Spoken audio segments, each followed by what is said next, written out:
As the cold night surrounded me, I was tied tightly to the trunk of an old oak tree, its rough bark pressing into my back. Edward stood in front of me, holding a cricket bat, his face emotionless and cold. My desperate cries for mercy were ignored, even as I pleaded for the safety of my unborn child. He lifted the bat high and swung it forcefully. The first hit struck my arm, causing searing pain, but the second blow landed hard on my head. My vision blurred as I felt the world spinning. Before everything went dark, I heard Edward's chilling voice say, "This is just the beginning, Laura."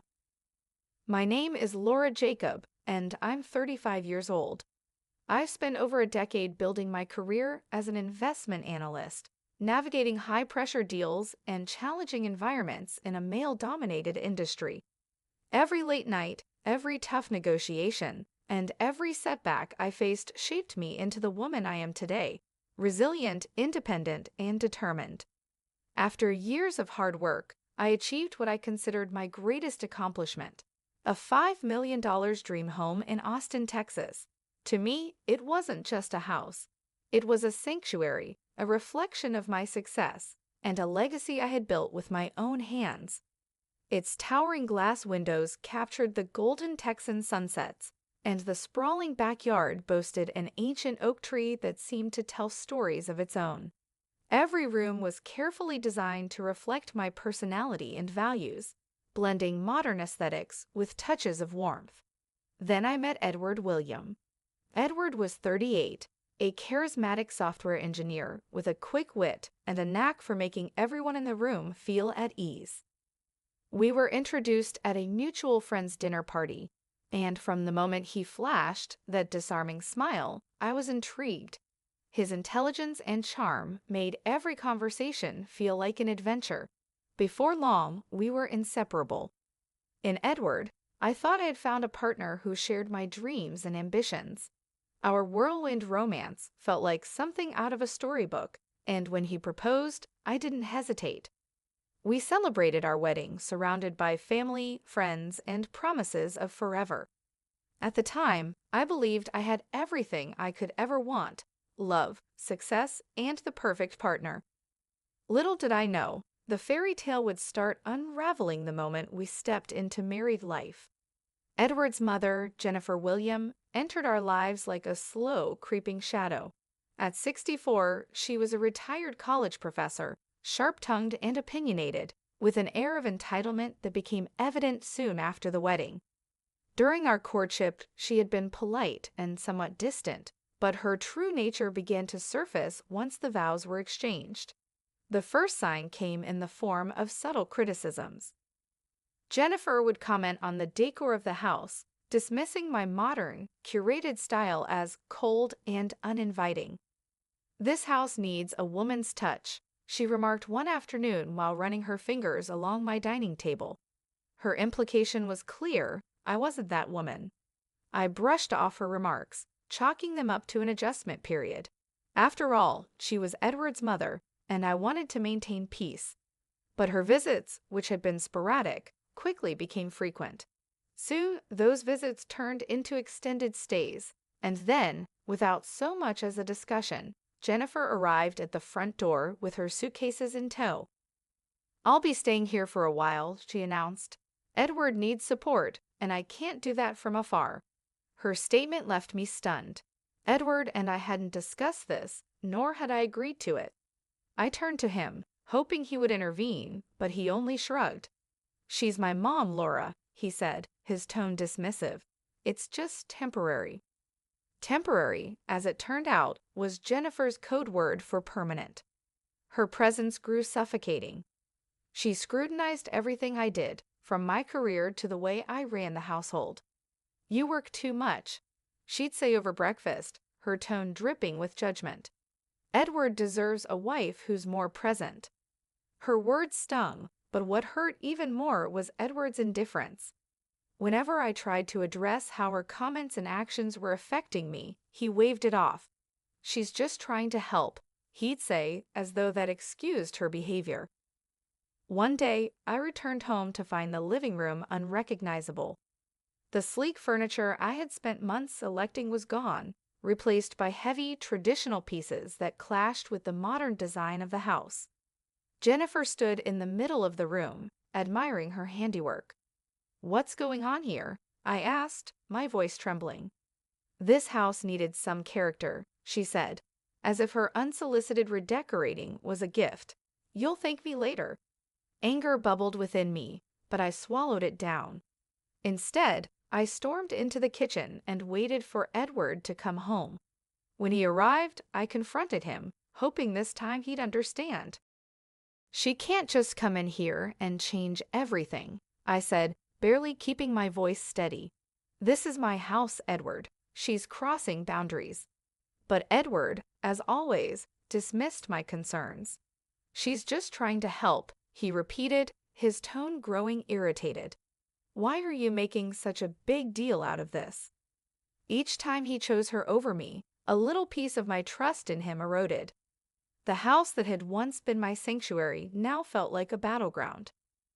Jennifer's presence turned my dream home into a nightmare. Each day brought a new intrusion, and every attempt I made to assert my boundaries was met with resistance, not just from her, but from Edward as well. It was as though I no longer existed as an individual.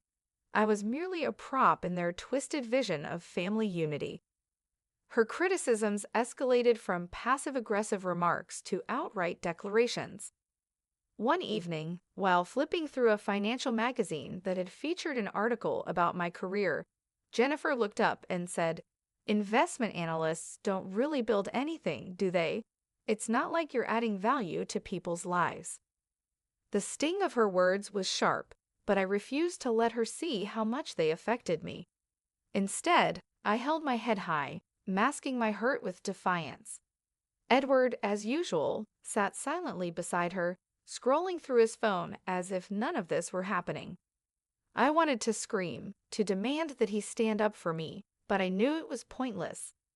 Each time I tried to confront him about her behavior, his response was the same. "You're overreacting. She's just trying to help."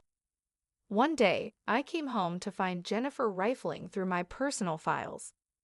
Confidential work documents, financial statements, and even my medical records were spread across the coffee table like they were her property. "What are you doing?" I demanded, snatching the papers out of her hands. Jennifer didn't even flinch. "I'm organizing things," she said, as if that made it acceptable. "You've been so busy, and someone needs to keep things in order." "These are my private files," I shouted, my voice trembling with anger. "You have no right to touch them." Instead of apologizing, she sighed dramatically, as if I were the unreasonable one. "I'm just trying to help Laura. You should be grateful." When Edward arrived home later that evening, I confronted him once again, my frustration boiling over. "She went through my personal files, Edward. This has to stop," I said, tears threatening to spill over. He pinched the bridge of his nose, his expression one of exhaustion. "Laura, she's just trying to make things easier for us. Why do you always assume the worst about her?" The betrayal in his words cut deeper than any of Jennifer's actions. My husband, the man who had vowed to love and protect me, was siding with the person who was actively dismantling my life. The final straw came when I returned home after an exhausting day at work to find the nursery, my sanctuary for the baby I was carrying, completely transformed. The sleek, modern crib I had chosen was gone, replaced by a bulky wooden one that Jennifer deemed more sturdy. The soft pastel walls I had painted were now a dull beige, and the delicate curtains had been swapped out for heavy drapes that blocked the light. "What have you done?" I asked, my voice shaking with a mix of anger and heartbreak. "This is what's best for the baby," Jennifer said, her tone dripping with superiority. "You'd understand if you weren't so focused on your career." "This is my baby," I shot back. "You don't get to make these decisions." Jennifer's expression turned icy. "I'm the grandmother. I know what's best better than you do." I turned to Edward, desperate for support. "Do you hear her? She's crossing every boundary." But his response was predictable and infuriating. She's just excited, Laura. Why can't you let her be involved? His words felt like a slap in the face. I realized then that I was truly alone in this battle. The tension in the house was unbearable. Every corner of my home, once my sanctuary, now felt like a prison. Edward's refusal to stand up for me, combined with Jennifer's relentless interference, left me feeling trapped. I tried to focus on the joy of my pregnancy, but even that was overshadowed by their control. The breaking point came one fateful evening, and it changed everything. I arrived home after another grueling day at work, my mind preoccupied with the nursery. I planned to reclaim at least that space, undoing Jennifer's changes and making it a haven for my baby. But as I stepped inside, a chill ran down my spine. The house was eerily quiet. Edward and Jennifer were waiting in the living room, a stack of papers sitting ominously on the coffee table. Their expressions were cold and calculated. "What's this?" I asked, my voice wary. Edward stood and handed me the stack of papers. "It's time to sign over the house, Laura." For a moment, I thought I had misheard him. "Excuse me? This house is mine. I'm not signing anything."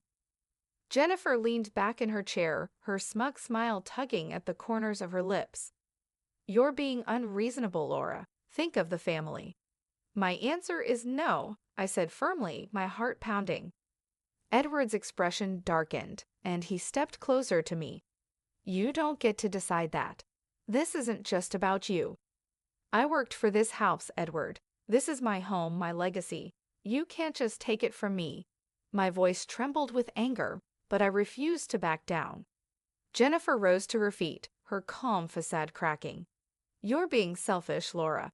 It's time you learned that this family doesn't revolve around you." Before I could respond, Edward grabbed my arm. His grip was firm, and panic surged through me. "Let go of me," I shouted, struggling against him.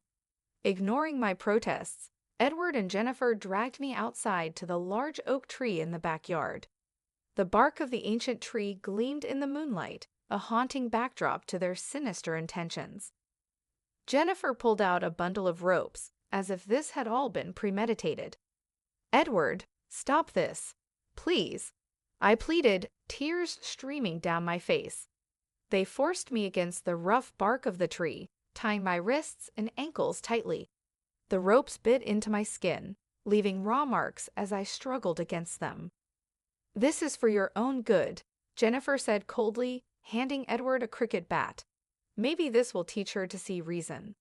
Fear gripped me as Edward took the bat in his hands, his knuckles turning white. "Edward, think about the baby," I cried, desperation lacing my voice. He hesitated for a moment, but then his expression hardened. "You brought this on yourself, Laura." The first swing connected with my arm, sending a jolt of pain through me. "Sign the papers, Laura," he demanded. "No," I said through gritted teeth, refusing to give in.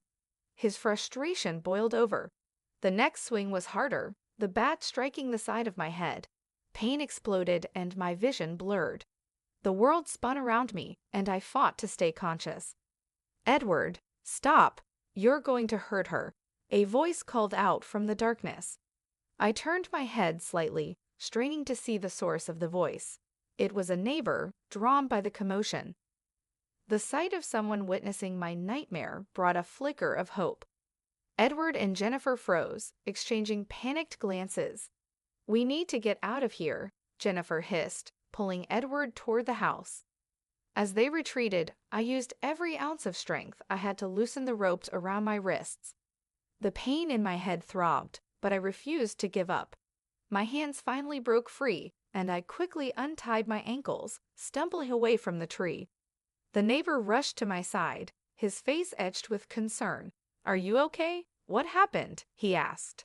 "Please call the police," I said, my voice trembling but resolute. The flashing red and blue lights of police cars illuminated the yard as officers arrived minutes later. I stood on the sidewalk, trembling but determined, as I recounted the horrifying ordeal to them. The neighbor who had intervened corroborated my story, describing the scene he had witnessed with clear detail. As the officers approached the house, Edward and Jennifer emerged from the doorway, their expressions a mix of defiance and panic. When confronted with the accusations, Edward sneered. "This is all a misunderstanding," he said, his voice oozing false confidence. Jennifer, ever the manipulator, played the victim. "She's been hysterical lately," she claimed, her voice calm yet condescending. "We were just trying to talk sense into her." But the evidence spoke for itself. The rope still hung from the oak tree, and the cricket bat lay discarded on the ground. Photos of the bruises on my arms and the swelling on my head were taken as evidence. The officers didn't buy their excuses. "Edward William and Jennifer William, you are under arrest for assault and coercion," one of the officers said, pulling out handcuffs. Edward's smug facade cracked as he protested, but it was no use.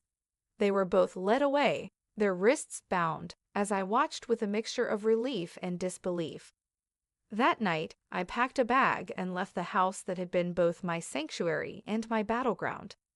My parents welcomed me into their home with open arms.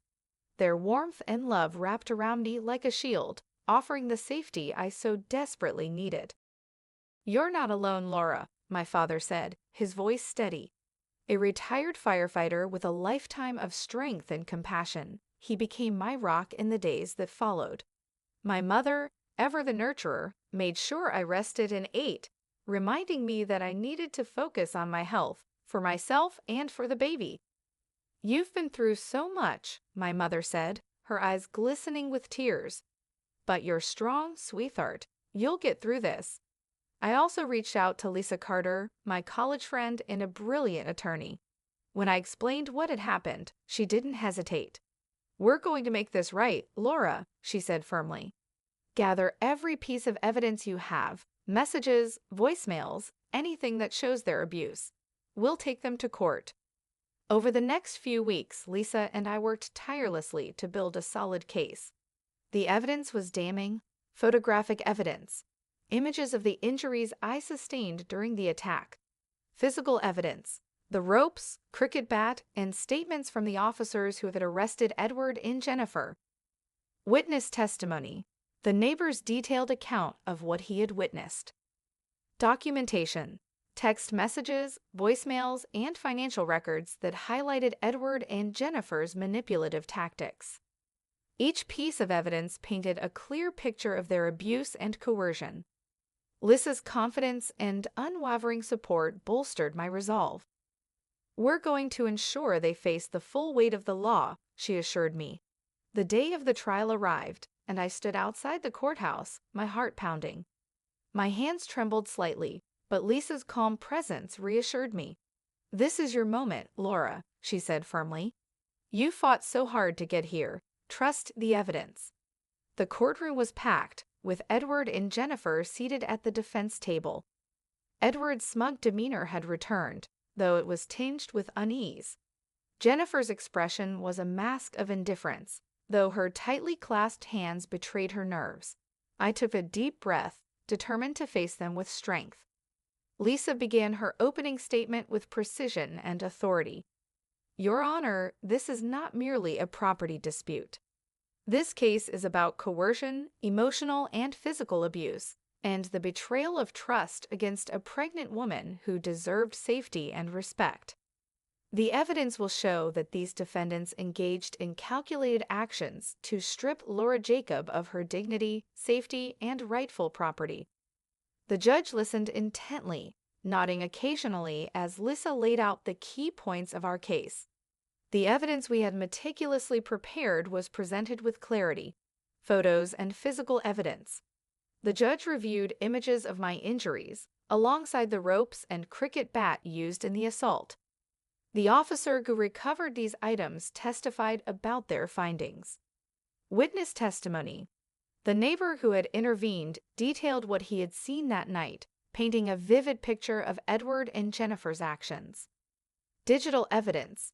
Text messages and voicemails revealed Edward and Jennifer's manipulative attempts to pressure me into signing over the house. The defense tried to discredit me, claiming I was exaggerating and difficult to live with. But Lisa was relentless, countering every argument with undeniable facts. "The evidence speaks for itself," she stated confidently. When it was my turn to testify, I stepped up to the stand, taking a moment to steady my nerves. I described everything: the months of Jennifer's interference, Edward's betrayal, and the horrifying night they tied me to the tree. "This wasn't just about a house," I said, my voice clear despite the lump in my throat. "They tried to take my home, my safety, and my sense of self. I endured months of emotional abuse, but when I stood my ground, they resorted to violence. I fought back because I had to, because I'm fighting for myself and my unborn child." The courtroom was silent as I spoke, and for the first time, I saw cracks in Edward's confident facade. Jennifer looked down, her hands trembling slightly. Edward and Jennifer's testimonies were riddled with contradictions. Edward claimed he had acted out of frustration, while Jennifer insisted she was only trying to help. Lisa tore their statements apart during cross-examination, highlighting their inconsistencies and selfish motives. In her closing argument, Lisa addressed the court with unwavering conviction. "Your Honor, Laura Jacob has shown extraordinary resilience in the face of unimaginable betrayal. The evidence proves that these defendants acted with malice and intent to harm. Justice demands that they be held accountable for their actions." After hours of deliberation, the judge returned with her decision. She addressed the courtroom with firm resolve. "Based on the evidence presented, this court finds Edward William and Jennifer William guilty of coercion, assault, and emotional abuse. Their actions were deliberate, malicious, and unacceptable." The judge announced their sentences. Edward William, jail sentence, 2 years in prison for his role in the assault and coercion. Financial penalty, a fine of $150,000 to compensate for the physical and emotional damages caused to Laura. Mandatory rehabilitation, required counseling for anger management and coercive behavior. Jennifer William, probation, 1 year of probation. Community service, 300 hours for her involvement in the abuse. Financial penalty, a fine of $75,000. Restraining orders.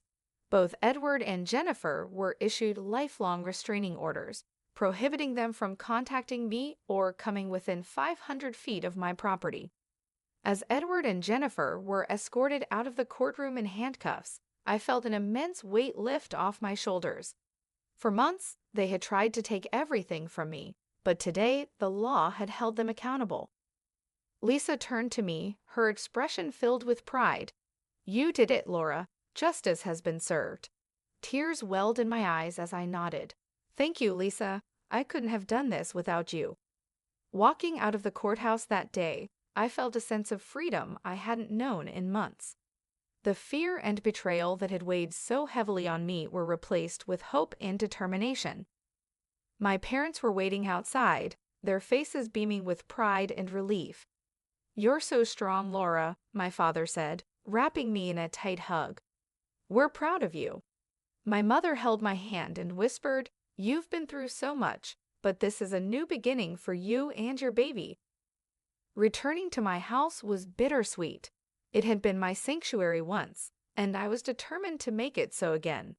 The first step was removing every trace of Jennifer's interference. The bulky furniture she had brought in was sold, and I replaced it with pieces that reflected my style, bright, modern, and inviting. The nursery became my favorite project.